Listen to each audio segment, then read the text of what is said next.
અંકલેશ્વર તાલુકાના ઉછાલી ગામે પ્રકૃતિ સુરક્ષા મંડળ અને યુપીએલ કંપનીના સંયોગથી બનાવાયેલા ગ્રીન બેલ્ટમાં આગ લાગવાના કારણે વર્ષો જૂના વૃક્ષો તેમજ નવા વૃક્ષોને પણ મોટું નુકસાન થયું છે.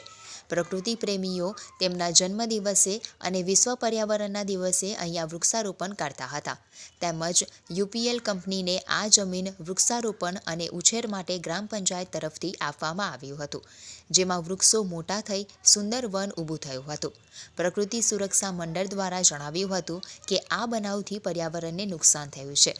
અમોએ આની માવજત માટે યુપીએલ કંપની પાસે સુરક્ષા માટે કાંટાના તારની વાડ બનાવડાવી હતી તેમજ સિંચાઈ વ્યવસ્થા પણ કરી હતી, જેના પરિણામે સુંદર વન ઊભું થયું હતું, જે હાલ નાશ થયું છે, જેનું અમને દુઃખ છે. અમોએ સંલગ્ન વિભાગો જેવા કે પોલીસ, વન વિભાગ, પંચાયત કચેરી, મામલતદાર અંકલેશ્વર તેમજ યુપીએલ કંપનીને પણ જાણ અને ફરિયાદ કરી છે. ઉછાલી ગામ અગ્રણી પૂર્વ ડેપ્યુટી સરપંચ જીતુભાઈ પટેલે આ વૃક્ષને માવજત માટે ફરી જીવંત કરનાર પ્રયાસો હાથ ધરવામાં આવ્યા છે. પંચાયત દ્વારા પણ સ્થળ પંચકેસ કરવામાં આવ્યો છે અને આ અંગે સંબંધિત વિભાગમાં પણ ફરિયાદ કરી હોવાનું જણાવ્યું હતું. આગ અગમ્ય કારણોસર લાગી હોવાનું પ્રાથમિક જણાય છે, જે બાબતે હાલ તપાસ પણ ચાલુ છે.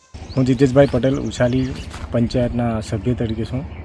અમારા ગામમાં ગૌચરમાં જે વનીકરણ કરવામાં આવેલું યુપીએલમાંથી, તેમાં આગ લાગેલી છે. તો તેનો પંચાયત અને જવાબ પણ કરેલો છે અને ટીડીઓ સાહેબ અને મામલતદાર સાહેબને રિપોર્ટ પણ કરી આપેલો છે. અગમ્ય કારણોસર લાગેલી છે. એમને જીવન કરવા માટે અમે પાણીને એનો પ્રયત્ન કરી